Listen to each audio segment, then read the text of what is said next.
Muy buenas tardes a todos. A nombre de la Asociación Nacional de Promotores y Educadores para la Salud, sean bienvenidos. El Grupo de Investigación sobre el Cáncer de Mama del Instituto Nacional de Salud Pública y ANPES, en conmemoración del Día Internacional de la Lucha contra el Cáncer de Mama, que será el 19 de octubre, realizamos este foro de sensibilización del cáncer de mama.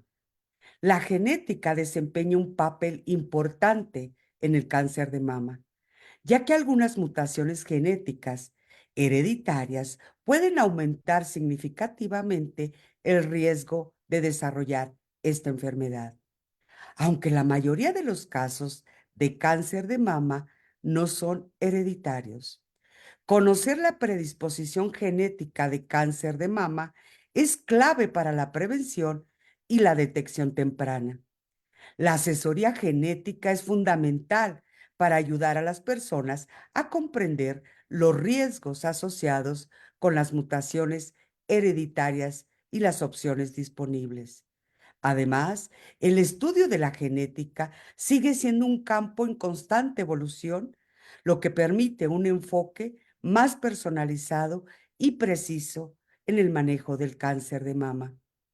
El tema de hoy es genética y cáncer de mama, y que para ello nos acompaña la doctora Liliana Gómez Flores Ramos, que vamos a presentarles.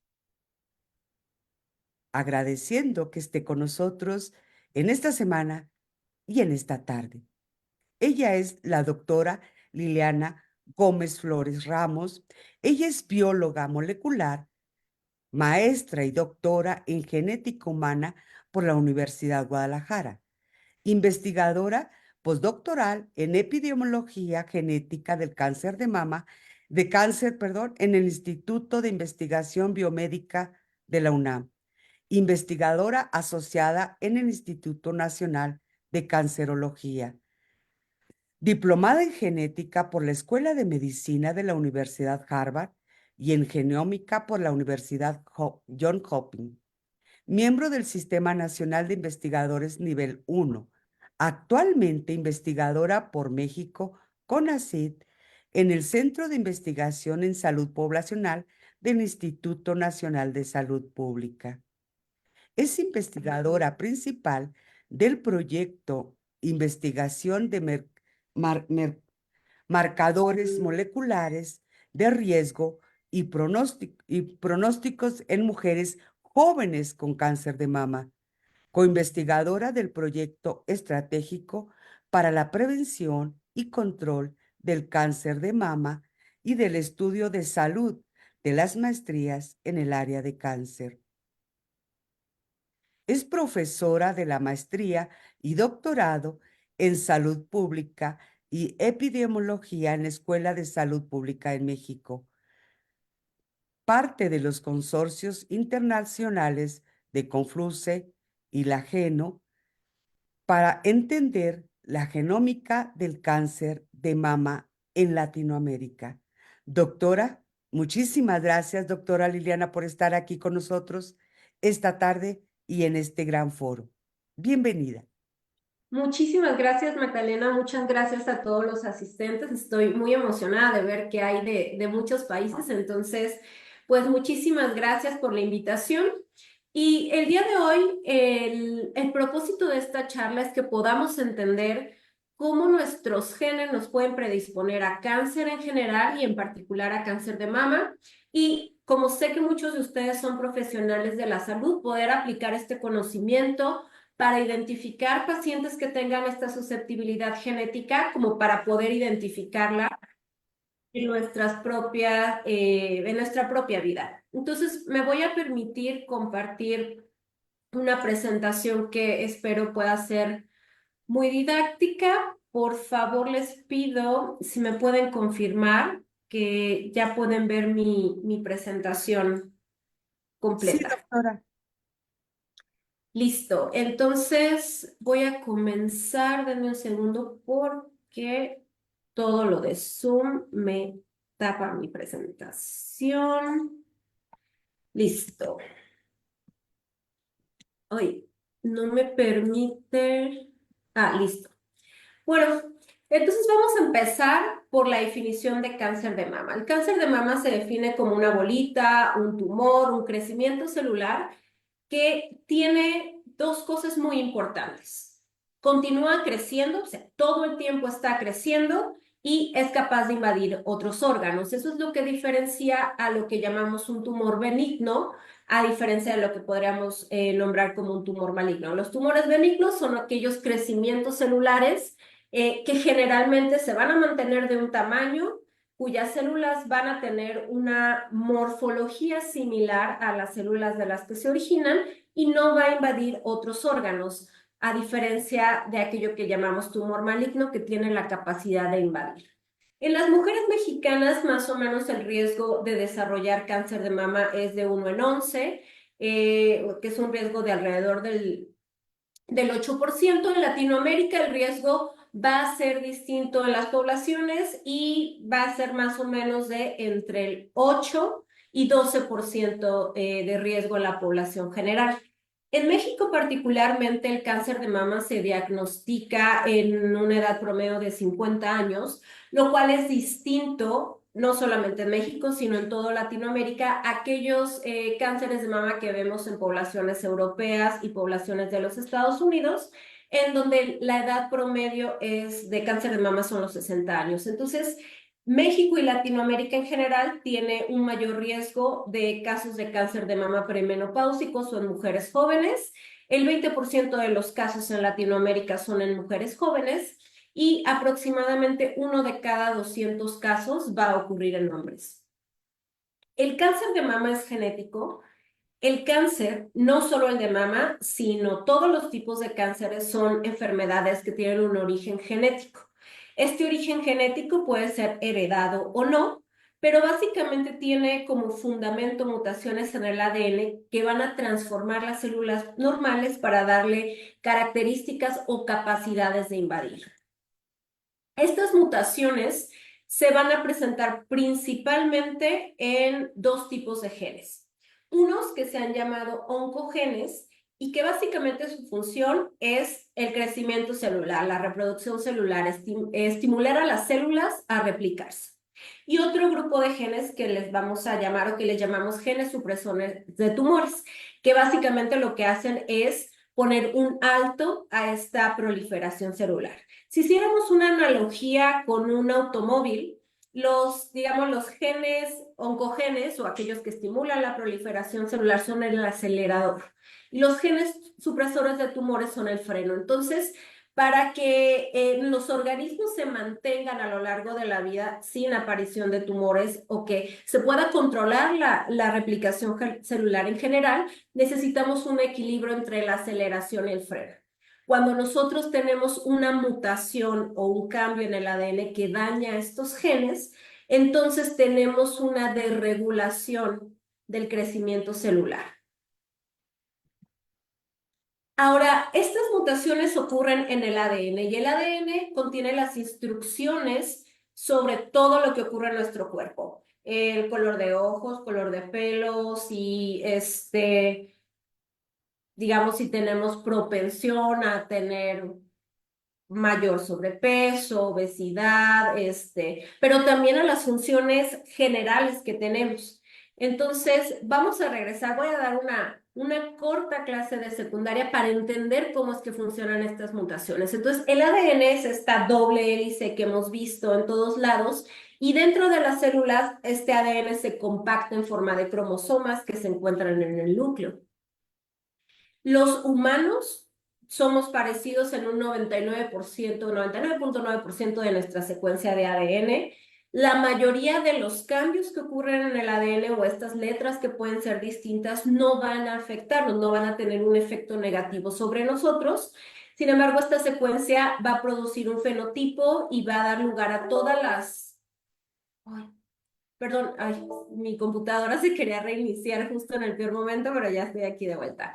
Entonces, todas estas proteínas, hormonas y demás las va a generar nuestro ADN con este código. Ahora, nosotros tenemos un set, los humanos tenemos un set de 23 cromosomas por duplicar. 23 cromosomas que heredamos de nuestra madre y 23 cromosomas que heredamos de nuestro padre. Y estas pequeñas variaciones que les digo que tenemos entre los humanos, más el papel del medio ambiente en el que nos desarrollamos, es lo que nosotros podemos ver como diferentes fenotipos o variabilidad, no solamente en las poblaciones humanas, sino en todas las poblaciones naturales.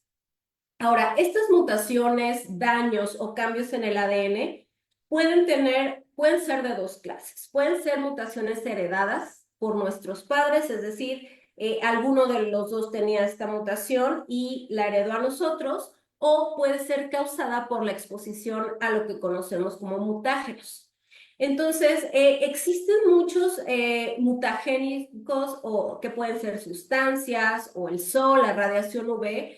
Como ustedes saben, puede causar daño en el ADN, muchos químicos a los que estamos expuestos que pueden causar daño al ADN. Los virus son, digamos, un mutágeno particular que se inserta en nuestro ADN celular y como podemos saber, hay distintos tipos de cáncer que son causados por virus. Fumar es un mutágeno muy importante. Y finalmente la división celular, vivir, crecer, desarrollarnos, es una fuente a través de la cual nuestro ADN se muta. Cada vez que una célula se divide, tiene que duplicar su ADN para que la célula hija contenga la misma información genética.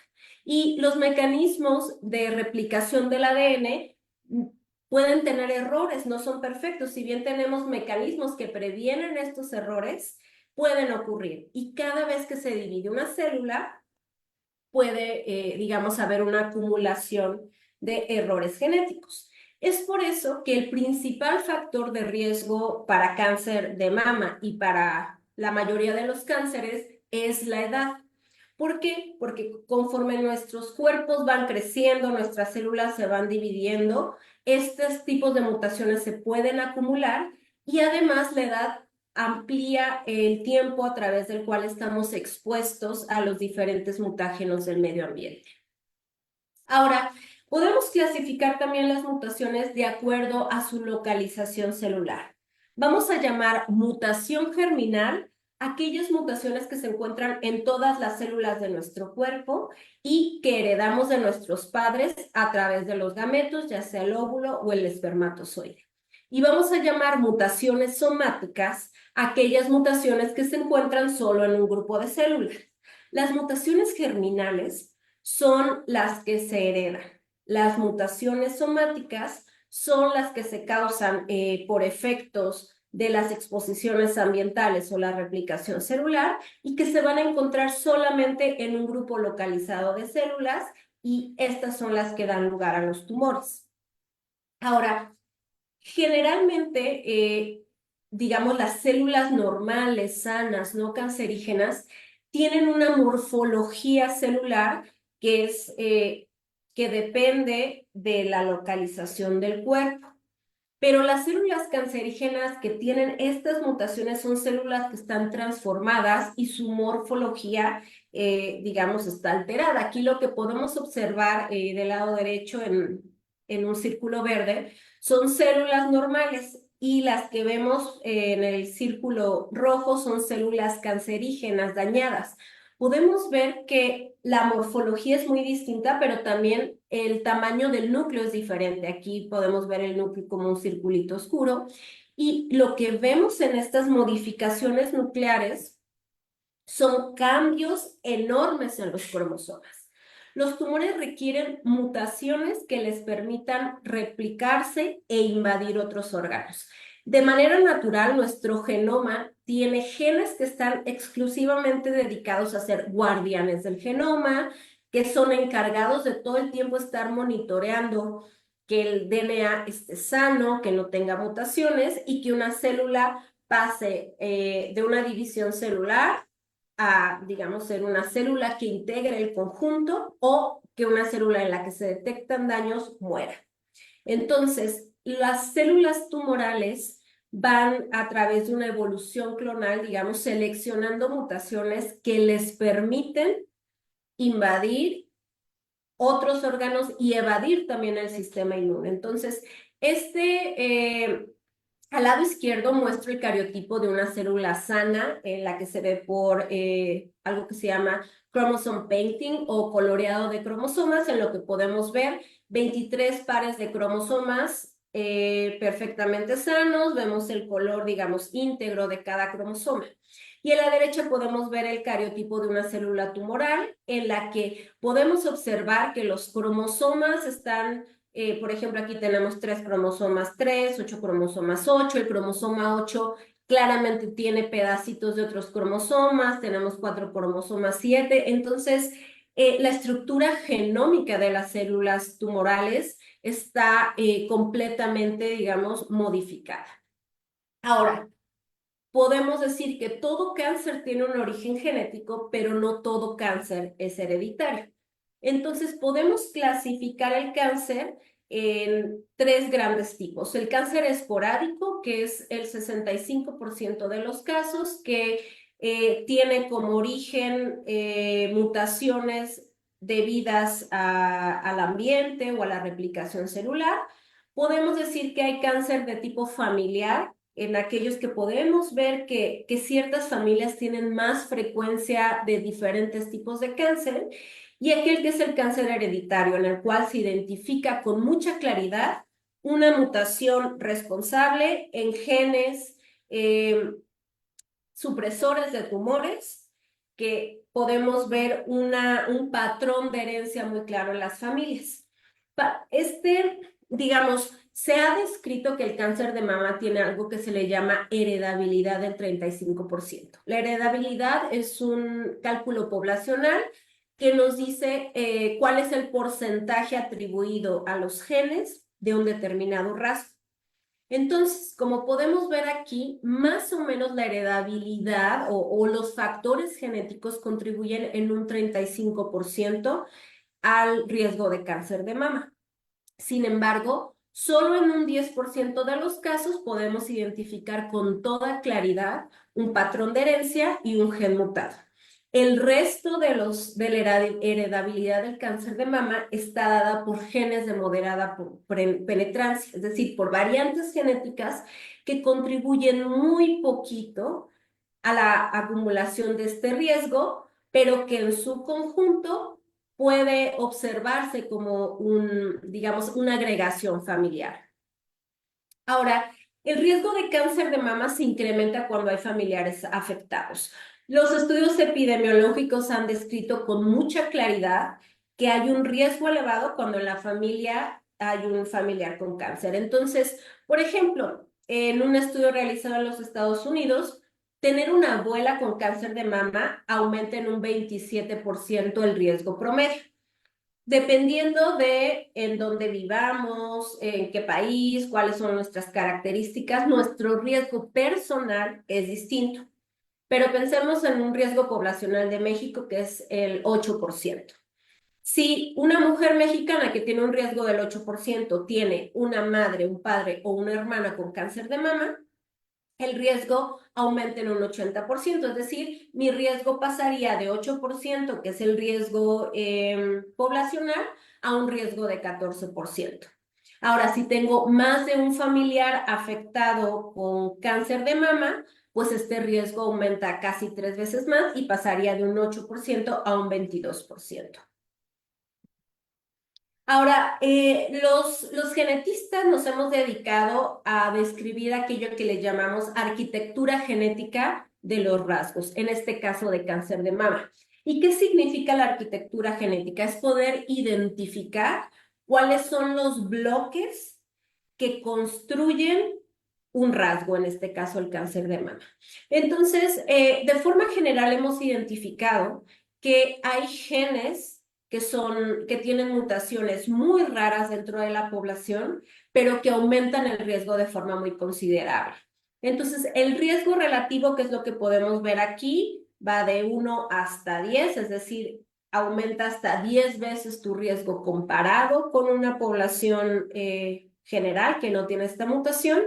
Y estos genes que ustedes pueden ver aquí, que son CDH1, TP53, PTEN, son genes junto con BRCA que están encargados de monitorear el daño al ADN y reparar.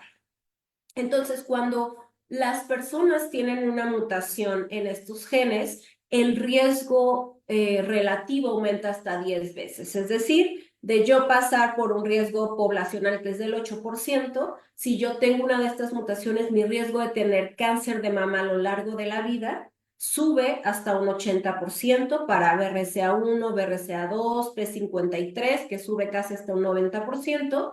Y también tenemos otros, digamos, ladrillos chiquitos, ¿no? Estos son ladrillos grandes que cuando los tienes, digamos, tu riesgo a lo largo de la vida es enorme. Pero también el riesgo de cáncer de mama se puede construir de ladrillos pequeños que se compone por la acumulación de variantes en genes de bajo riesgo. Por ejemplo, genes relacionados con la inflamación, genes relacionados con el metabolismo energético, o sea, genes que no son fundamentales para ciclo celular y para reparación de ADN, pero que sí contribuyen de otras maneras a aumentar nuestro riesgo. Entonces, ¿el cáncer de mama se hereda? Bueno, sabemos que hasta el 15% de los casos de cáncer de mama son hereditarios y lo que heredamos es una susceptibilidad genética en genes supresores de tumores. Ahora, para recapitular, ¿cómo fue que se descubrió que efectivamente el cáncer de mama tenía origen en los genes y dentro de las familias? Bueno, yo le llamo el momento en el que la genética conoce a la epidemiología. Desde finales de los años 1800, la epidemióloga Janet Laine describió que el cáncer de mama parecía agregarse en familias, que el cáncer de mama era más frecuente en las mujeres que habían tenido una mamá con cáncer de mama, una hermana con cáncer de mama. Esto fue descrito desde los 1800. Sin embargo, no fue hasta 1988 cuando una de las genetistas, yo la llamaría más destacadas de nuestro tiempo, hace una descripción de 1.500 familias con cáncer de mama. Identificó en 4% de estas 1.500 familias un patrón de herencia, digamos, clásico mendeliano, en el que podemos ver con mucha claridad cómo a lo largo de 3 generaciones había una clara herencia de cáncer de mama. Entonces podemos ver aquí, este es, digamos, la generación de los bisabuelos. Ellos tienen 4 hijos. Digamos, cuando hacemos un árbol genealógico, las mujeres están representadas con un círculo, los hombres representados por un cuadrado, y aquellos que tienen la enfermedad están, digamos, rellenos los cuadros o los círculos. Entonces podemos ver que de 4 hermanos, uno presentó cáncer de mama. Este tiene 4 hijos, la mitad de sus hijos presentan cáncer de mama y podemos ver 2 de sus hijos que aún no presentan ninguna enfermedad, pero los nietos tienen cáncer de mama. Y podemos verlo así en todo el grupo de hermanos. Entonces, esta descripción con claridad del patrón de herencia permitió identificar y buscar de manera más dirigida en dónde estaba el gen mutado. Este estudio también describió que las mutaciones en este gen, que era BRCA1, el nombre del gen viene por Breast Cancer 1, que fue el primer gen que se describió para cáncer de mama hereditario, digamos, daba un riesgo de 85% de cáncer de mama a lo largo de la vida. Entonces, como les decía, esta descripción del primer gen que causaba cáncer de mama se realizó como Mendel y sus chicharitos, usando matemáticas, contando fenotipos, y también permitió establecer el modo de herencia de este tipo de enfermedades, que es una herencia autosómico dominante. ¿Qué significa herencia autosómico dominante? Bueno, herencia quiere decir que se transmite de padres a hijos. Autosómico quería decir que era un gen que no estaba ligado al sexo, es decir, que los padres podían transmitirlo a sus hijos y a sus hijas, igual que las madres a sus hijos y a sus hijas. Es decir, no como algunas otras enfermedades genéticas que conocemos que están ligadas al sexo. Este no, es una enfermedad genética que está en los autosomas o cromosomas no sexuales y dominante, es decir, que un solo alelo mutado es suficiente para observar el fenotipo. Entonces, los síndromes de cáncer hereditario que afectan el cáncer de mama tienen un modo de herencia autosómico dominante. Ahora, hubo, digamos, como una anécdota de este primer gen que fue BRCA1 que se encontró en 4% de las familias. La doctora que identificó BRCA1 siguió investigando estas familias y encuentra un segundo gen mutado que llamó Breast Cancer 2 o BRCA2. En 1994, apenas 2 años después de la descripción de estos genes como causantes de cáncer de mama, Myriad, que es una compañía de secuenciación genética en los Estados Unidos, patentó estos genes. Un grupo de pacientes, activistas, junto con la doctora que describió la herencia de cáncer de mama, hicieron una lucha en la Suprema Corte de Justicia de los Estados Unidos para que no fuera posible patentar genes. Gracias a esta lucha es que a nivel internacional hoy en día está prohibido el patentar o tener un uso privado de la información genética en los humanos y, digamos, en los Estados Unidos esta lucha tomó casi 20 años para que alguien distinto a Myriad Genomics pudiera hacer este diagnóstico genético de cáncer hereditario. Ahora, desde 1994 a la fecha se han descrito otros síndromes de cáncer hereditario que están asociados con cáncer de mama. Como les decía, 1 de cada 10 casos de cáncer de mama va a tener o va a ser portadora de una mutación causante de síndrome de cáncer hereditario. Los genes que más comúnmente están mutados en mujeres con cáncer hereditario son BRCA1 y 2, TP53, PARD2, CHEK2, RAD51, BART, STK11 y PTEN. Estos dos últimos genes tienen, digamos, dan síndromes de cáncer hereditario que además tienen características físicas que pueden ser identificadas por personal de la medicina y sabemos que en México alrededor de una de cada 500 personas tiene una mutación en BRCA y muchos de estos genes dan riesgo para cáncer de mama, pero también aumentan el riesgo para otro tipo de cánceres, por ejemplo, BRCA para cáncer de ovario y cáncer de próstata. Aquí lo que podemos observar en esta gráfica, que es información para población mexicana, podemos ver que el riesgo de cáncer de mama es del 11% en una persona que no tiene mutaciones en BRCA y de 12% para un segundo tumor de cáncer de mama, ¿no? Que me aparezca, por ejemplo, uno en el 2024 y otro en el 2026, ¿no? No estamos hablando solamente de recurrencia, sino de un segundo cáncer primario. Y podemos ver que para BRCA2 es similar, un 85% de riesgo a lo largo de la vida. Para cáncer de ovario, estos dos genes van a aumentar el riesgo en 64% y 52%. Ahora, como ya les dije, hay ladrillos o bloques que pesan mucho cuando hablamos de riesgo de cáncer de mama y bloques que son más pequeños o que pesan menos.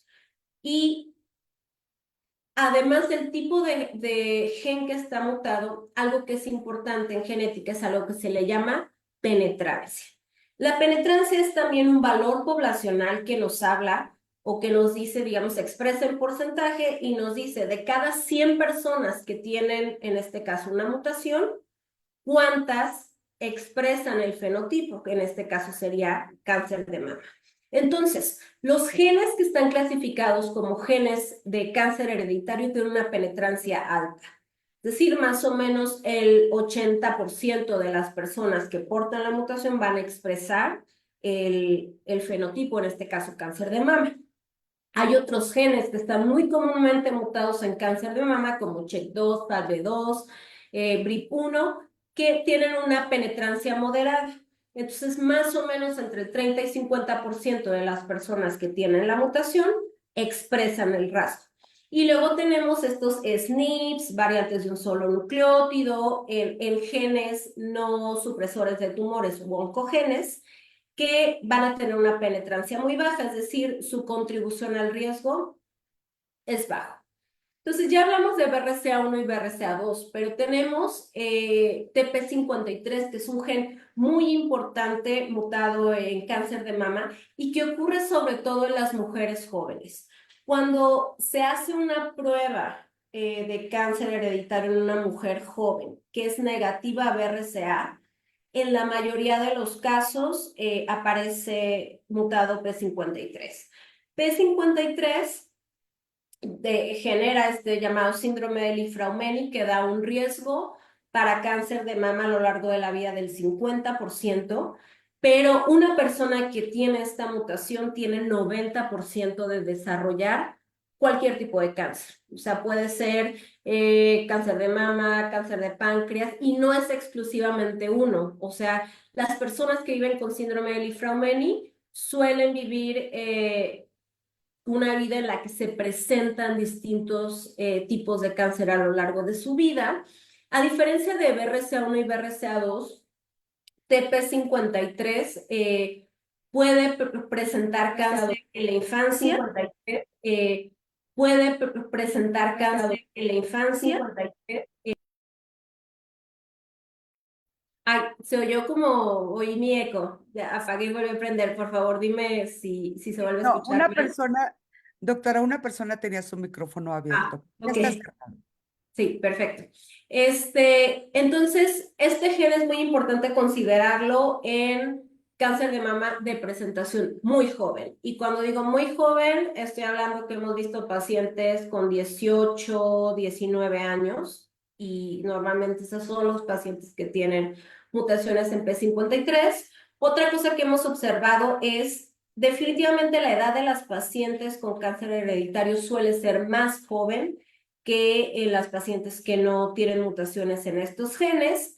Para PTEN, SK11, que son otro tipo de síndromes de cáncer hereditario que aumentan muchísimo el riesgo de cáncer de mama, en este caso el síndrome de Cowden, que aumenta hasta 85%. Se pueden ver además otras manifestaciones eh, anatómicas de estas mutaciones.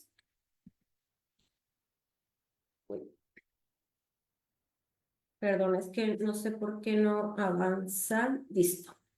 Y nada más aquí para recordar cuándo es que empezó este auge mucho más importante para la detección de cáncer de mama hereditario, tuvo que ver con dos cosas.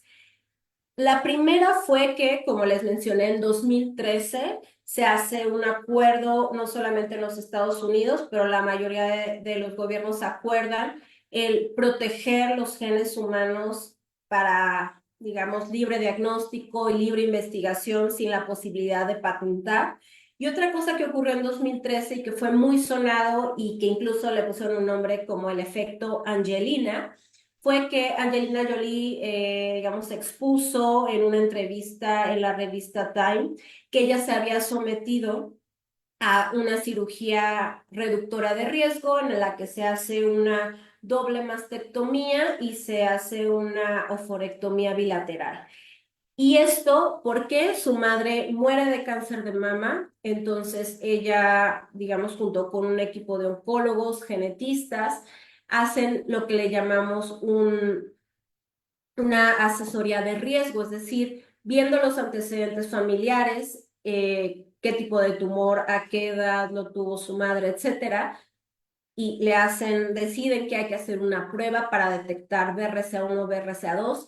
En el año 2013 o 2014, las pruebas genéticas eran dirigidas a un gen, entonces lo que había en ese momento era poder detectar cáncer hereditario en BRCA1 y BRCA2, que sabemos solo representa el 4% de los cánceres de mama. Hay muchos otros genes que pueden contribuir.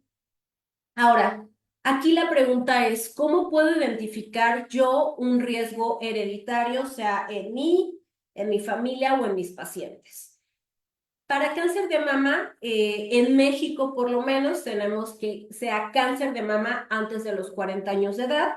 Las guías clínicas en Estados Unidos y en Europa hablan de 50 años de edad, pero como les decía, en México y en toda Latinoamérica el cáncer de mama se presenta en promedio 10 años antes que los países del norte y de Europa. Entonces, en México, la indicación es que cualquier mujer de 40 años o menos con cáncer de mama debe ser referida a consejería genética.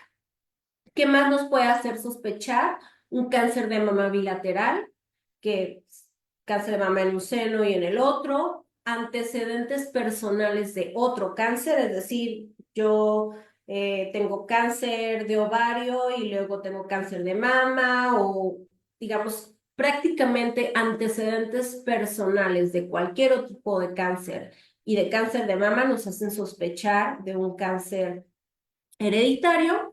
También tener antecedentes en dos o más familiares de primer grado. Y cuando hablamos de primer grado es padres, hermanos o hijos. También que en la familia haya un hombre con cáncer de mama. El cáncer de mama en los hombres es, como les decía, muy raro. ¿Ocurre? Sí. Y la mayoría de los hombres que presentan cáncer de mama son diagnosticados con un tipo de cáncer hereditario. Entonces, cáncer de mama en hombres en la familia es un indicador muy importante de un posible cáncer hereditario. Y digo, también una mutación que ya se haya detectado en la familia. Si bien en Latinoamérica o al menos en México, la realidad es que no es muy común hacer este tipo de pruebas. Hay otro tipo, digamos, en los Estados Unidos hay mucho más acceso a estas pruebas, entonces si ya en la familia se ha detectado una mutación específica, por supuesto que el riesgo para familiares de primer grado es de 50% de tener esa mutación también. Y finalmente hay poblaciones que tienen una frecuencia mucho más alta de mutaciones. Como les decía, en México más o menos una de cada 500 personas porta una mutación en BRCA, pero por ejemplo en personas judías ashkenazi o judías europeas, la frecuencia de mutaciones en BRCA es tan alta como 1 en 40. Entonces también identificar si yo pertenezco a un grupo de más riesgo puede ayudar a mejorar, digamos, que sea yo enviado a una asesoría genética. Ahora, el asesoramiento genético, consulta genética, le podemos llamar de distintas maneras, es un proceso en el que ayudamos a las personas a comprender y adaptarse a las implicaciones médicas y psicológicas que puede tener una mutación, en este caso, de susceptibilidad a cáncer. La consulta oncogenética o de asesoramiento genético tiene los siguientes pasos. Lo primero es una historia clínica completa que incluya una revisión física completa. Como les decía, hay algunos síndromes de cáncer hereditario que pueden tener otras manifestaciones físicas que no son de cáncer. Entonces, cuando un profesional de la genética médica hace esta exploración física completa, puede empezar a discernir para dónde iría la prueba genética, si no hay ninguna manifestación física, a lo mejor BRCA, si es un cáncer en muy temprana edad, 18, 19 años, a lo mejor vamos por B53. Si encontramos algunas características, por ejemplo, PTEN, que nos puede dar algunas manifestaciones epidérmicas, entonces ya ir dirigiendo hacia dónde podría estar la mutación. Lo siguiente es hacer un árbol genealógico, una historia familiar extremadamente completa y detallada. Generalmente en las asesorías genéticas la idea es hacer un árbol genealógico de al menos 3 generaciones, porque así es como podemos identificar los patrones de herencia. Y finalmente, un asesoramiento genético que incluya, uno, si hay una sospecha inicial sobre cuáles podrían ser los posibles genes mutados, en qué consiste la prueba genética que se le sugiere para diagnóstico y explicar cuáles serían los posibles resultados. Por supuesto, siempre el paciente es quien debe decidir si quiere o no realizarse este tipo de diagnóstico. El asesor genético está ahí, digamos, para responder preguntas y para explicar con toda la claridad posible cuáles son las pruebas que podrían hacerse. Me parece interesante ver de esta forma como árbol genealógico cómo es que se ve un síndrome de cáncer hereditario. En un cáncer esporádico, cuando hacemos un árbol genealógico, generalmente pues vamos a ver una persona afectada. En el cáncer que podríamos llamar cáncer familiar, pues sí vemos que hay cáncer en las diferentes generaciones, pero no son cánceres descritos para un solo tipo de síndrome, y en el cáncer hereditario lo que vemos es una agregación familiar muy clara, con un modo de herencia autosómico dominante y con cánceres que ya han sido descritos asociados a un tipo de síndrome. Ahora, las pruebas genéticas son la forma ideal para poder identificar un cáncer hereditario. La recomendación es que siempre vaya acompañado de un asesoramiento genético, y tanto la solicitud de la prueba como la interpretación de los resultados de la prueba se recomienda que sea por alguien capacitado para interpretar estudios genéticos, porque hay resultados que a lo mejor pueden ser difíciles de interpretar para alguien que no está muy familiarizado. Ahora, existen diferentes tipos de pruebas para el diagnóstico de cáncer hereditario. Hay pruebas que van dirigidas a genes específicos, como les decía, hace muchos años, por cuestiones, digamos, metodológicas, tecnológicas, podíamos hacer análisis de genes específicos. Entonces, generalmente se hacían pruebas de BRCA1 y BRCA2. Después, digamos, en los últimos tal vez 10 años se empezaron a hacer paneles de genes, es decir, se seleccionaban entre 8 y 12 genes que ya se sabía que causan susceptibilidad a cáncer de mama en este caso. Ahora los paneles de genes pueden incluir hasta 200 genes de cáncer. Y bueno, también lo que ha ocurrido en los últimos 5 años tal vez es que se han estado haciendo ya estudios de genoma completo, exoma clínico, exoma completo. Entonces, esto prácticamente nos permite explorar todos los genes que en algún momento se hayan visto descritos o asociados con cáncer de mama. ¿Cuál es la prueba que se va a seleccionar? Bueno, aquí por eso es tan importante el asesoramiento genético. Si hay características clínicas para sospechar de un gen específico, bueno, se mandará a hacer una prueba dirigida. Si no tenemos tanta información y tenemos la posibilidad de hacer un panel de genes, esto también puede ser una opción. Algo que es muy importante es que las pruebas, le voy a llamar las pruebas comerciales directas al consumidor, por ejemplo, 23andMe, o aquellas pruebas que permiten hacer estos análisis de ancestría genética, no son pruebas adecuadas para un diagnóstico por varias razones. Uno, no incluyen la secuenciación genómica completa de los genes, sino solamente variantes específicas. Y lo que sabemos es que las variantes genéticas o las mutaciones genéticas que hay en las familias son privadas. ¿Qué quiere decir esto? Normalmente son mutaciones únicas, ¿no? Entonces, estas mutaciones no las vamos a encontrar si los análisis de las pruebas comerciales están solamente dirigidas a unas 2, 3 mutaciones que se han encontrado en ciertas poblaciones. Entonces, es muy importante decir que las pruebas de este tipo no nos sirven para diagnóstico. Lo segundo, tenemos pruebas genómicas como los exomas clínicos o los exomas completos, que sí nos podrían permitir hacer un diagnóstico, pero siempre y cuando se realicen en laboratorios que se llaman CLIA, es decir, laboratorios certificados para diagnóstico, y que la secuenciación sea por lo menos 100 por, es decir, que cada secuencia de ADN se haya replicado y leído al menos 100 veces. los estudios genómicos, por ejemplo, GWAS o genoma completo para investigación, normalmente se llaman 25 por, tenemos 25 secuencias completas que vamos a leer. Para diagnóstico, la recomendación es, si usamos pruebas genómicas, que tengamos una profundidad de lectura de 100 por. Ahora, la recomendación es que esta prueba siempre se realice en el probando con, digamos, mayor cantidad de factores de susceptibilidad. Voy a dar un ejemplo. En una familia tenemos dos hermanas con cáncer de mama. Una tiene 40 años y la otra tiene 50 años al diagnóstico.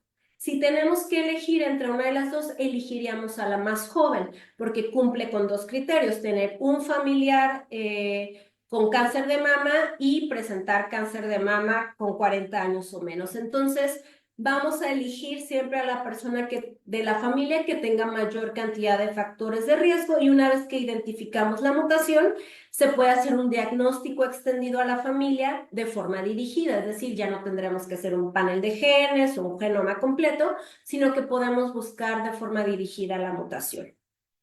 Además, para el caso específico de cáncer de mama, no se recomienda hacer este tipo de pruebas en menores de edad, ya que incluso con P53 el cáncer de mama no se va a presentar en edad infantil o en personas menores de edad, por lo que una vez que la persona alcance la mayoría de edad puede decidir si quiere o no realizarse esta prueba.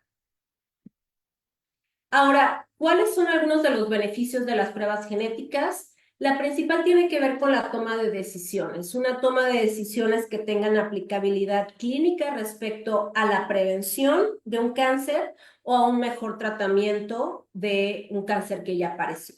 Las personas pueden tomar decisiones respecto al estilo de vida o quimioprevención. Ahorita vamos a ver algunas recomendaciones clínicas para diferentes tipos de cáncer mutados. También es muy importante porque se puede hacer detección en etapas muy, muy tempranas del cáncer, y entonces pues esto mejora muchísimo la supervivencia y la calidad de vida. También está recomendado para muchos genes la cirugía reductora de riesgo, y también pues nos permite tener una detección en otros miembros de la familia para también tomar decisiones en términos de prevención. Ahora, pero las consideraciones, las pruebas también pueden tener otras cosas que debemos considerar. Uno, saber que si no tenemos la mutación, esto no elimina otras causas de cáncer, es decir, mi riesgo no se va a cero, sino que sigo teniendo un riesgo poblacional. Puede haber una reacción emocional, es decir, el conocer que tienes una susceptibilidad genética que además aumenta el riesgo de un segundo primario, que puedes heredarlo a tus hijos, puede ser emocionalmente difícil de sobrellevarse, por lo que en muchas ocasiones se recomienda un acompañamiento psicológico para estos diagnósticos. Puede haber preocupaciones sobre la confidencialidad, es decir, habrá personas que no quieren que nadie de su familia sepan que ellos portan una mutación, y entonces esto puede traer mucho estrés, alejamiento en las familias. Temores de discriminación genética, por ejemplo, el no ser apto para algunos seguros de gastos médicos o de vida. Y una que es cada vez más común, tener resultados no informativos. ¿Y a qué voy con esto? Ahora que tenemos la posibilidad, y que en general lo que se hace son paneles de genes de cáncer, podemos tener tres tipos de resultado. Un resultado positivo, que es decir, se confirma que hay una mutación genética. Podemos tener un resultado negativo, es decir, no hay una mutación causante de cáncer en mi familia en el grupo de genes que se exploraron. Y la que es la más temida por los genetistas y los asesores genéticos, que es una variante de significado incierto, es decir, es una mutación que es muy rara en la población, que tal vez no se ha descrito antes, pero no sabemos si es buena o mala. Entonces, lo que se hace en los casos de variantes de significado incierto, o VUS, por Variants of Unknown Significance, es tener un seguimiento anual y actualización en las bases de datos para saber si esta variante se mueve a variante benigna o variante patogénica. Aquí les muestro un resultado de un análisis que hicimos en mujeres mexicanas. Hicimos un análisis de exoma completo y analizamos 800 genes relacionados con cáncer.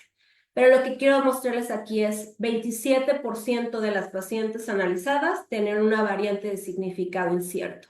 Entonces, esto es altísimo, o sea, lo que estamos viendo es que estos resultados no tienen una aplicación clínica al momento porque no sabemos lo que significa esa mutación, si es positiva o es negativa. Entonces, constantemente estamos haciendo actualización de estas mutaciones para poder dar un asesoramiento genético más dirigido. Ahora, el riesgo de cáncer de mama en mujeres mexicanas, hablando de mutaciones, quiero presentarles dos casos distintos. El de la izquierda es un análisis con panel de genes, incluye 100 genes que se han visto relacionados con cáncer de mama y que encontramos. 10% de las mujeres analizadas tenían mutaciones, que es lo que ya sabemos, cáncer hereditario en el 10%, y en 5 genes, los tradicionales, BRCA1 y 2, PAD2, RAD51 y P53.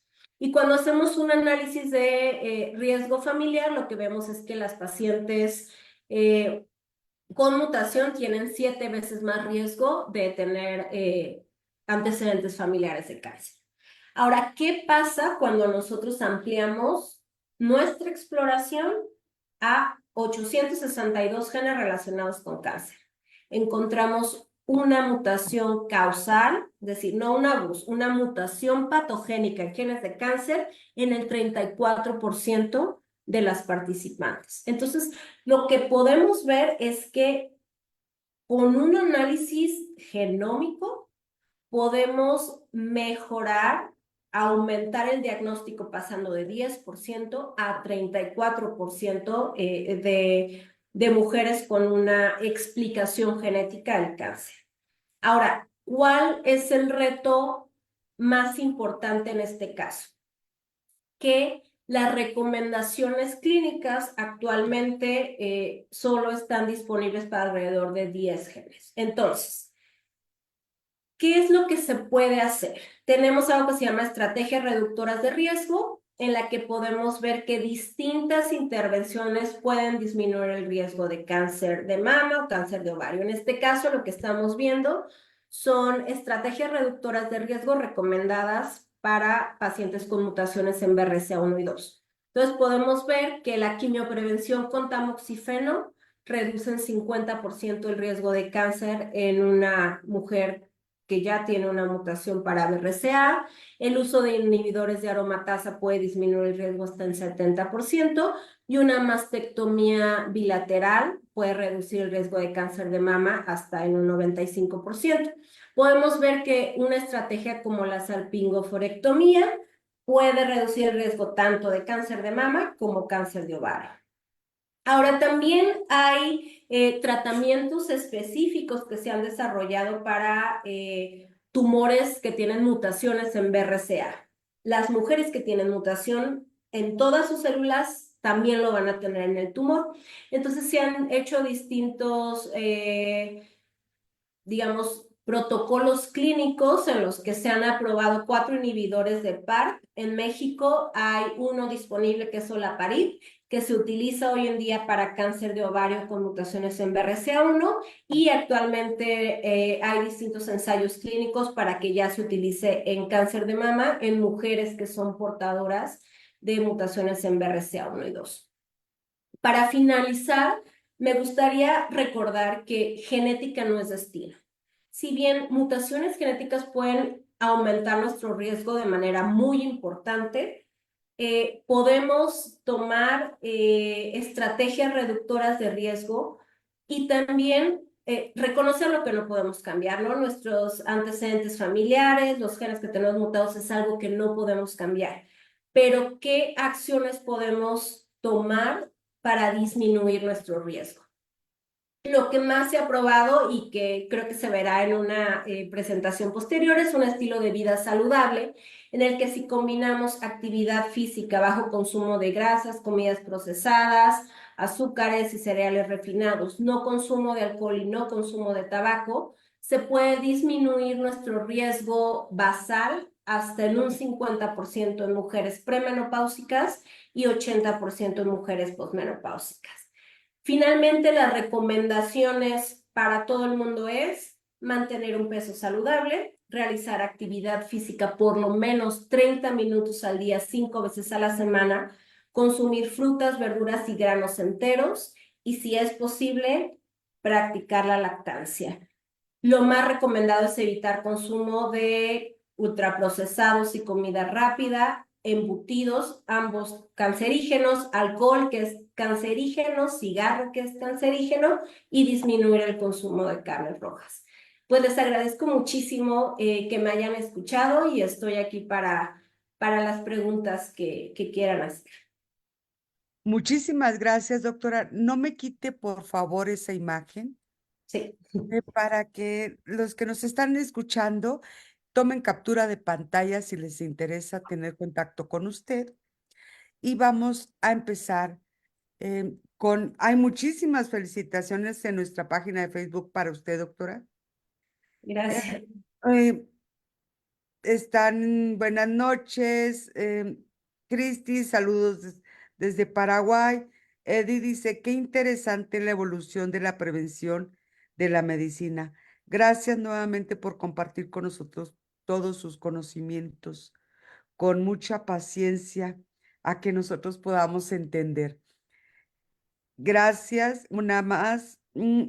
Excelente ponencia. Ivette, Lorena, excelente ponencia. Alex Silva, muy importante información sobre la prevención y la genética del cáncer de mama. Muchas gracias por darnos la información y compartir con todos. Y así le puedo seguir felicitando la doctora. No, muchas gracias. Yo de verdad espero haber podido comunicar con la pasión y la claridad que esto requiere, ¿no? Porque como podemos ver, es una realidad. O sea, el cáncer de mama y todos los tipos de cáncer están aumentando y poder reconocer en nuestras propias familias o con nuestros pacientes si es necesaria un asesoramiento genético. O sea, de repente nosotros como profesionales de la salud no podemos saber todo, ¿no? Pero creo que sí podemos identificar si es necesario referir a los pacientes a un asesoramiento genético para poder identificar este tipo de padecimientos, porque afortunadamente hoy en día existen estrategias reductoras de riesgo y ya hay medicamentos oncológicos que están dirigidos y que tienen una mucho mejor respuesta en pacientes que son portadoras de estas mutaciones. Entonces, importante reconocer el riesgo en nosotros y nuestros pacientes. Muchas gracias. Continúe en Facebook. Ahorita voy a las otras que nos están llegando. Marta Gutiérrez, saludos desde Chihuahua, Chihuahua, México presente. Ah, Eh, yo soy chihuahuense, ¿En saludos. serio, doctora? Yo Sí. también. Ah, miren, Yo estamos en también. la ¿no? El Sí, estado más grande y hermoso de la República Mexicana. así es.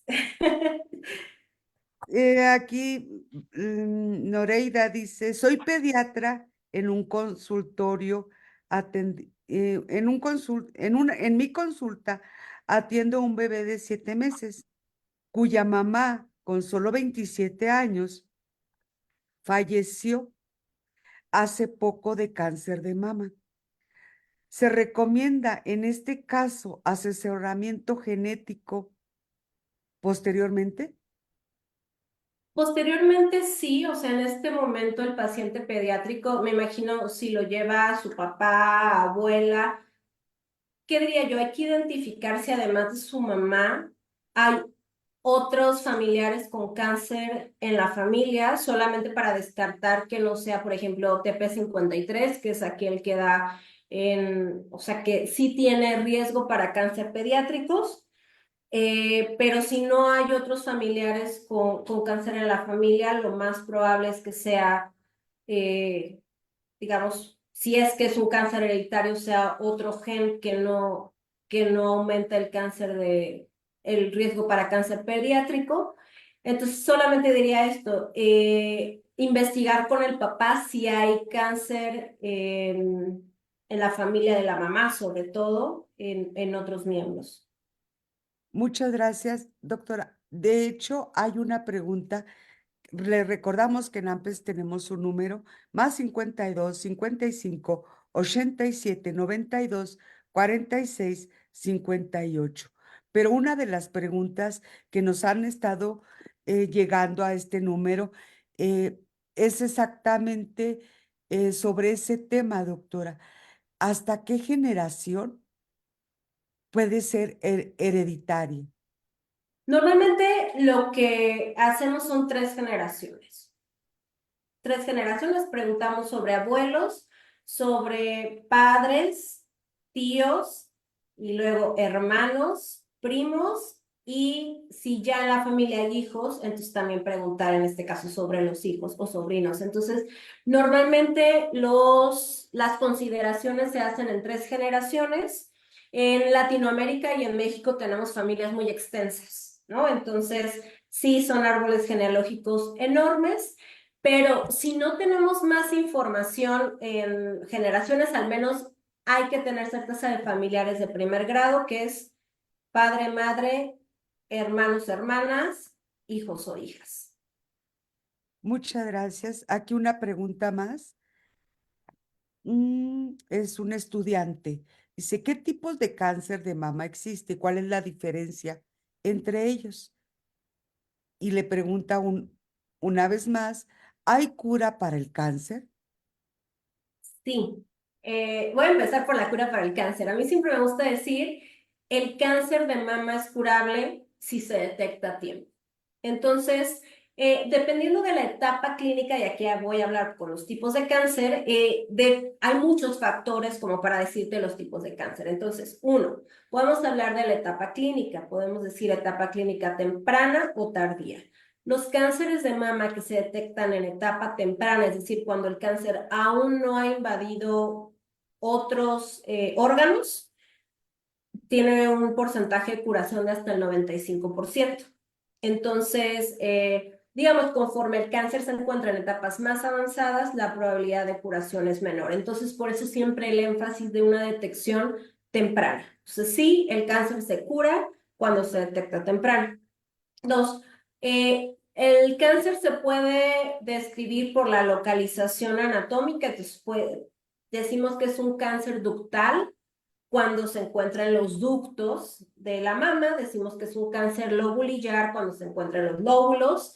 También podemos caracterizar el cáncer por los receptores que expresa, es decir, por cuáles son las moléculas que estimulan su crecimiento. Entonces, tenemos los cánceres que son eh, hormonales positivos, receptor de estrógenos positivos, receptor de estrógenos negativos. Tenemos otros tipos de cánceres que el factor de crecimiento endotelial es el que estimula, entonces decimos que son HER2 positivos. Y tenemos cánceres que se llaman triples negativos, que no expresan ni HER2, ni receptor de estrógenos, ni receptor de progesterona.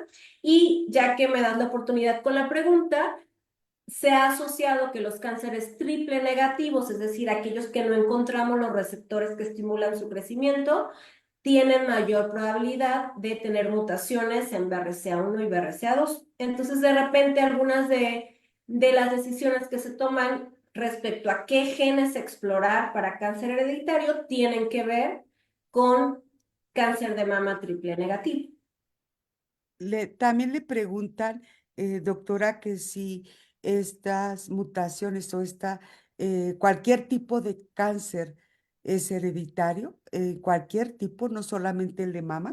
Cualquier tipo de cáncer puede ser hereditario y depende del tipo de cáncer, el porcentaje de personas que tienen un cáncer hereditario. Por ejemplo, cáncer de mama, más o menos 10% de los cánceres son hereditarios. Cáncer de ovario, 20%. Cáncer de colon, 4%. Entonces, la cantidad de personas con ese tipo de cáncer que portan una mutación de susceptibilidad es distinta, pero todos los cánceres tienen una proporción de cáncer hereditario. Y regreso, todos los cánceres tienen un origen genético, se originan en una mutación que si es una mutación germinal, le vamos a llamar hereditario. Si es una mutación somática, es decir, que solo ocurrió en la mama, que no ninguna otra célula de mi cuerpo tiene esa mutación, le vamos a llamar un cáncer no hereditario o esporádico. Muchísimas gracias. Aquí en nuestra sala de Zoom nos han estado dejando preguntas y dice Graciela Cervera, tengo 29 años de edad con diagnóstico reciente de cáncer de mama invasivo, sin antecedentes directos de cáncer de mama, madre, abuela, hermana, tía. No fumadora, buenos hábitos alimenticios. ¿Qué factores pudieron influir en este caso? Además de los estudios básicos, pido haberse realizado algunos en específicos para el diagnóstico en tiempo. Gracias.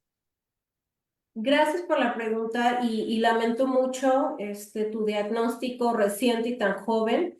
Solamente por tu edad, sí, la recomendación sería acudir a asesoramiento genético para realizarse una prueba.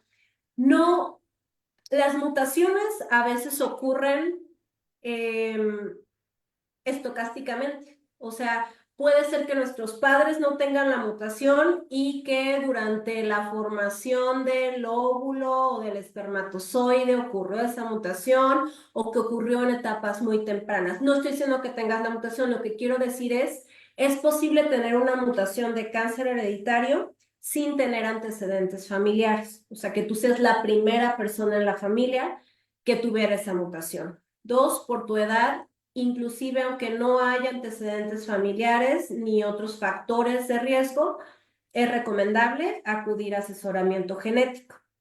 Ahora, ¿cómo podías tú saber antes si tienes o no tienes una mutación? En realidad, la práctica clínica no nos permite, es decir, no pudiste haber hecho nada distinto. No tenemos en Latinoamérica una práctica clínica que haga un diagnóstico de enfermedades genéticas, en las que se incluye el cáncer hereditario, de forma poblacional. Entonces, no hay forma en la que tú pudieras hacer algo distinto.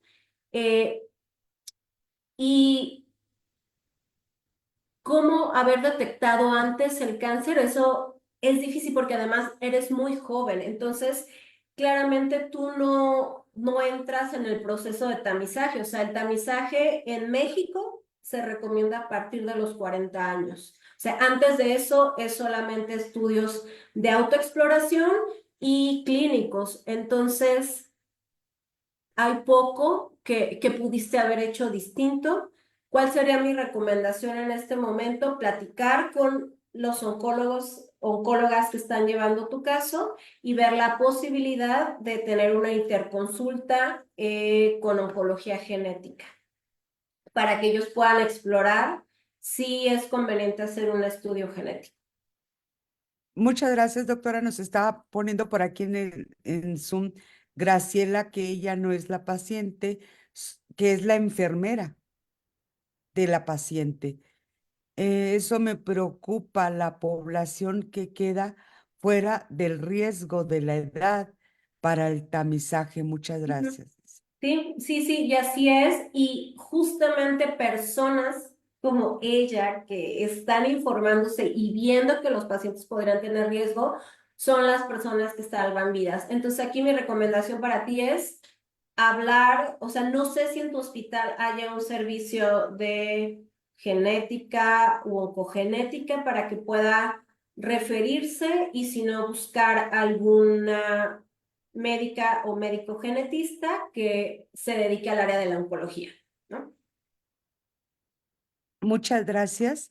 Aquí Yesenia, en nuestra sala de Zoom, dice, ¿puede desarrollarse cáncer de mama debido a los altos niveles del estrés? El estrés es un factor de riesgo para muchísimas enfermedades y sí, entre ellas el cáncer, digamos, el cáncer esporádico no es unicausal. Tenemos pensando en qué, qué hace que enfermemos, se compone de muchos ladrillitos, pero lo que quiero decir es sí, el estrés psicológico y el estrés físico, por ejemplo, poco sueño o jornadas de trabajo muy extenuantes, son factores de riesgo para cáncer de mama, para muchos otros cánceres también. Sí. Muchas gracias, doctora. Sorelli pregunta, ¿qué porcentaje de riesgo de cáncer de mama presentan las mujeres que no han tenido hijos? Estas son preguntas muy interesantes. Me encanta el pronóstico de riesgo. Existen, o sea, te voy a dar un valor para población mexicana. Alguien que no ha tenido hijos comparado con alguien que sí ha tenido hijos tiene aproximadamente 80% más riesgo. No estoy diciendo que tiene 80% de riesgo, estoy diciendo que comparado con el riesgo poblacional, una mujer que no ha tenido hijos casi se duplica su riesgo. Entonces, por ejemplo, si el riesgo en México es de 8%, duplicar el riesgo, diría 16% a lo largo de la vida. Eh, También podemos ver distintos riesgos dependiendo de la edad del primer embarazo. Lo que vemos en mujeres latinoamericanas es que el riesgo mayor o más significativo comienza a partir de los 30 años. Las mujeres que tienen hijos después de los 30 tienen más o menos un 60% más riesgo que las que tienen hijos más jóvenes. Muchas gracias, doctora. Aquí en nuestra página de Facebook dice Araceli Miranda. Muchas gracias por compartir todos aquellos conocimientos que tienen hasta el día de hoy. Por supuesto, cada vez aprendemos un poco más del cáncer de mama. Y ahora, pues, esta información tan importante que nos traen acerca de la genética y su prevención, ya que muchas veces solo dice es cáncer de mama, pero no saben cuánto afecta. Y ahorita con el análisis que presenta, pues queda un poco más claro que afecta mucho genes y los riesgos son bastantes, que a veces ni siquiera pensamos que pueden ser riesgos cuando sí lo son. Le agradezco que nos haga llegar esta información porque así podemos ser más conscientes de este tema y podemos compartirlos con más personas y por supuesto poner en práctica la autoexploración para estar alerta ante cualquier anomalía que se pueda encontrar. Muchas Eso siempre, autoexploración, exploración clínica una vez al año y a partir de los 40 años, la mamografía en México, la recomendación es bianual. Y sobre todo, creo que es importante ser conscientes de nuestros propios riesgos familiares y platicarlos siempre con médico, no solamente de cáncer de mama o de cáncer, pero de diabetes, de hipertensión, o sea, es importante conocer nuestra historia familiar. muchísimas gracias, doctora. Para ir cerrando, Sí. eh, Noredia dice, muchas gracias, doctora, felicitaciones, saludos desde Venezuela. Aquí, quería decirle, mis sobrinos, su abuela materna falleció de cáncer de mama y su tío materno de cáncer de pulmón. ¿Cuánto riesgo hay para ellos? No puedo estimar un riesgo específico a lo largo de la vida. Lo que sí puedo decir es que cumplirían, en este caso el tío, no sé si falleció, pero el tío cumpliría con los criterios para un diagnóstico de cáncer hereditario, o sea, por las características, son cánceres que no están muy relacionados, cáncer de pulmón y cáncer de mama, es decir, no se ve un patrón como de BRCA. Los sobrinos me imagino que están sanos, o sea, que no han presentado en este momento un cáncer, entonces, digamos, no cumplirían con un criterio para ser referido a una prueba genética. Si algún, o sea, lo que hay que hacer aquí es estar atentos para ver si algún otro familiar, algo que es bien importante es conocer cuál es la edad a la que fueron diagnosticados los familiares, porque entre más joven sea un diagnóstico, más aumenta la probabilidad. Entonces, no es lo mismo que me digas, su abuela murió de cáncer de mama a los 35, a los 80. Igual el tío, no es lo mismo haber sido diagnosticado con cáncer de pulmón a los 40 que a los 70, ¿no? Saber si era fumador o no era fumador, porque entonces esto, o sea, todas estas preguntas son las que nos permiten saber si la persona tiene riesgo de tener un cáncer hereditario. Muchas gracias, doctora. Y aquí en Zoom dice Itzel Niño de la Rosa, ¿a qué edad se podría detectar el cáncer de mama? ¿Y es posible que la población de adultas jóvenes entre 20 y 30 años puedan tener un cáncer de mama?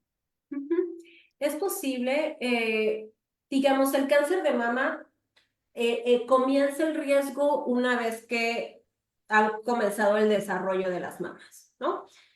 Ahora, la incidencia de cáncer de mama en mujeres menores de 25 años es muy, muy, muy baja.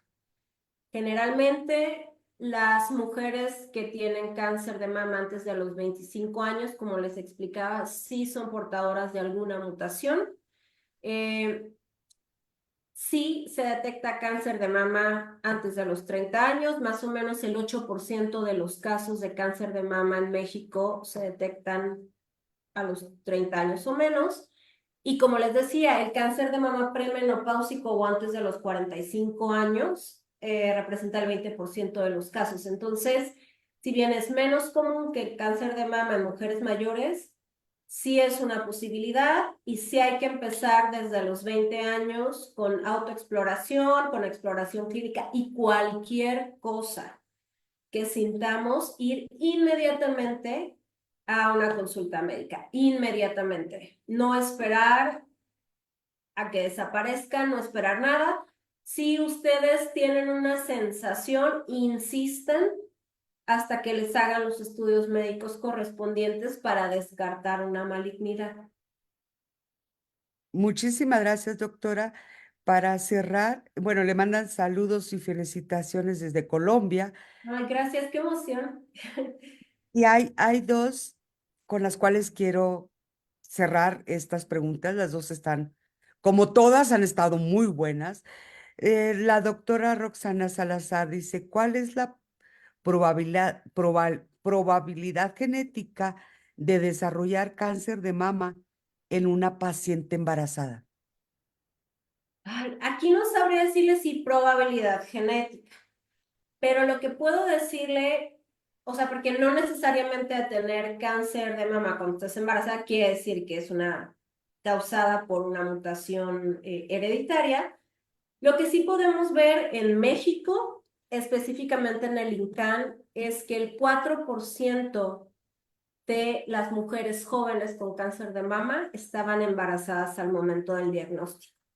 El embarazo es una etapa que llamamos ventana de susceptibilidad porque involucra una cantidad de estímulos hormonales para el crecimiento de las mamas. Eso implica que nuestras células mamarias se replican. Entonces, sí es una ventana de susceptibilidad. Es raro, pero ocurre. En las mujeres jóvenes ocurre entre 2 y 4% de los casos de cáncer de mama en mujeres de 40 años y menos se detecta en el embarazo. Y gracias, doctora. Para cerrar, le siguen mandando felicitaciones de varias partes, eh, pero la pregunta que está llegando para cerrar es, ¿y qué pasa? ¿Es similar el cáncer de próstata en los hombres genéticamente? El cáncer de próstata está relacionado sobre todo con mutaciones en BRCA, igual que el cáncer de mama la mayoría de los casos son esporádicos, es decir, no son hereditarios, pero en una familia, si identificamos hombres con cáncer de próstata, mujeres con cáncer de mama, sí sospechamos de mutación en genes BRCA. Entonces, ¿en qué es similar? El cáncer de próstata se alimenta o se estimula de forma hormonal. La mayoría de los casos van a ser esporádicos y podemos sospechar que es hereditario si en la familia también hay cáncer de mama. Muchas gracias, doctora. Me están, aquí un pequeño reclamo que por qué no se habla del cáncer de próstata. Ya sé que nos falta ese tema muy Porque pronto. además es muy común, entonces invitemos a alguien a hablar de cáncer de próstata. Exactamente, la promesa, lo que prometo lo cumplo. Así que vamos a investigar y vamos a dar con la persona ideal. Para ir cerrando, doctora, si me permite compartir para entregarle de manera virtual su reconocimiento, doctora. Sí, claro que Aquí nos sí. mandan felicitaciones desde Venezuela, desde Paraguay. Muchísimas gracias. Aquí también en la sala de Zoom desde Paraguay. Wow, se quedaron muchas preguntas. Están realmente sorprendidos muchos de ellos con toda su ponencia, doctora. Gracias, gracias. No, gracias a ustedes por la invitación y gracias a todos por la paciencia y por escucharme. A nombre de la Asociación Nacional de Promotores y Educadores para la Salud, ACE, otorga el presente reconocimiento a la doctora Liliana Gómez Flores Ramos, investigadora en ciencias médicas, por su excelente participación en la conferencia Genética y Cáncer de Mama en el Foro de Sensibilización del Cáncer de Mama del 9, 15, 18 y 29 de octubre en su modalidad virtual y firma por la mesa directiva de AMPES la licenciada Nayeli del Carmen Delgado de la Cruz, vocal, y su servidora. Doctora, muchísimas gracias. Y sí, vamos a subir los datos de la doctora más adelante. La encontrarán en nuestras redes sociales. Ahí va a estar. Le recordamos que el viernes continuamos con este foro, con este gran grupo de investigadoras que, wow, es la ponencia Estilo de Vida y Cáncer de Mama, con la doctora Luisa María Sánchez y la doctora Adriana Garduño. El viernes 18 a las 6 de la tarde los esperamos.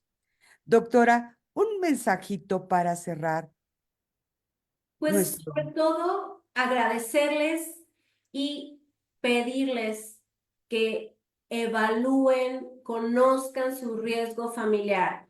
Siempre estén muy atentos a las enfermedades que hay en su familia, a qué edad se desarrollaron y si tienen la sospecha, diríjanse con un profesional, insistan y busquen. Y muchísimas gracias. Está ahí mi correo electrónico que van a compartir. Si puedo ayudarles de alguna manera, resolver dudas, si necesitan encontrar algún asesor genético, un genetista, estoy a sus órdenes. Muchísimas gracias, doctora. Y gracias a ustedes por estar aquí en nuestra sala de Zoom, en las redes. Y a ti que nos vas a escuchar más tarde, mañana, en la noche, te pedimos que compartas esta ponencia.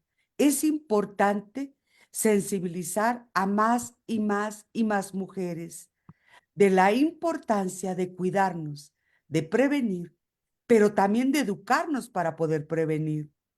Es importante y es urgente. Y solo tal vez algunos de tus contactos, esta ponencia le despierte esa curiosidad y empiece a investigar. Y solo tal vez podamos salvar a una mujer. Solo tal vez. A nombre de la Asociación Nacional de Promotores y Educadores para la Salud, buenas noches. Muchísimas gracias. Doctora, un Buenas fuerte noches. abrazo de corazón a corazón en la distancia. A todos ustedes también. Muchísimas gracias y nos vemos el día viernes. Gracias. Gracias. Gracias, doctora. Hasta luego.